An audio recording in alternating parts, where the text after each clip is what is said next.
నెల్లూరు జిల్లా దుత్తలూరు మండలం నరవాడ గ్రామంలో శ్రీ వెంగమాంబ అమ్మవారి వార్షిక మహోత్సవాలు ఆదివారం ఎంతో వైభవంగా ప్రారంభమయ్యాయి.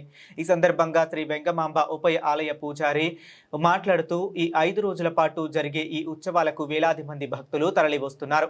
ఈ మహోత్సవాలు ఆలయ కమిటీ ఆధ్వర్యంలో అన్ని ఏర్పాట్లు పూర్తి చేయగా విద్యుత్ దీపాలతో ఆలయం కలకలలాడుతుంది.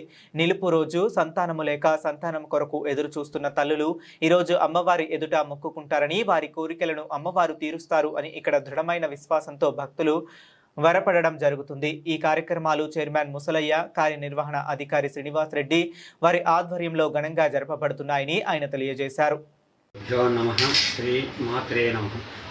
నెల్లూరు జిల్లా దుత్తలూరు మండలం నరవాడ గ్రామంలో వేంచేసి ఉన్న శ్రీ వెంగమాంబ పేరంటాల అమ్మవారి బ్రహ్మోత్సవములు ఈ రోజు నుండి అనగా 5/7/2026 నుండి 9/7/2026 వరకు అంగరంగ వైభోగంగా జరుగుతాయి. ఈరోజు అమ్మవారికి అంకురార్పణ కార్యక్రమం ప్రారంభమైనది. సాయంత్రం వచ్చేసి అమ్మవారి పుట్టింటి దగ్గర పసుపు కొట్టు కార్యక్రమం ప్రారంభమవుతుంది. ఆ తదుపరి 4 గ్రామముల ఉత్సవం జరుగుతుంది.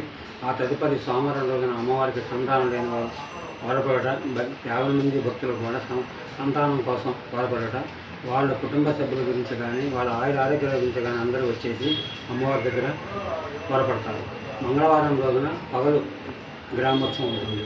బుధవారం రోజున ఉదయాన్నే 9 గంటల దగ్గర నుంచి అమ్మవారి కళ్యాణ మహోత్సవం అంగరంగ వైభోగంగా జరుగుతుంది. ఆ తదుపరి కూడా అంతకంటే ముందు ఉదయం నుంచే అమ్మవారి పుట్టింటి దగ్గర నుంచి పసుపు కుంకుమ కార్యక్రమం జరిగి అమ్మవారి దేవస్థానం వరకు వస్తుంది. సాయంత్రం వచ్చేసి ప్రధానోత్సవ కార్యక్రమం జరుగుతుంది. గురువారం రోజున ఉదయం నుంచి అమ్మవారికి పొంగళ కార్యక్రమం జరుగుతుంది. ఈ విధంగా మన అమ్మవారి బ్రహ్మోత్సవాలకు సుమారు 5 లక్షల మంది దర్శనం కోసం వచ్చి అమ్మవారిని దర్శించుకొని అమ్మవారి పెద్ద ప్రసాదములు స్వీకరించి అమ్మవారి కృపకు పాత్రులు కాగలరు. ఇట్లు శ్రీ వెంగమాంబ పేరంటాల దేవస్థానం నరవాడ.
மாட்டி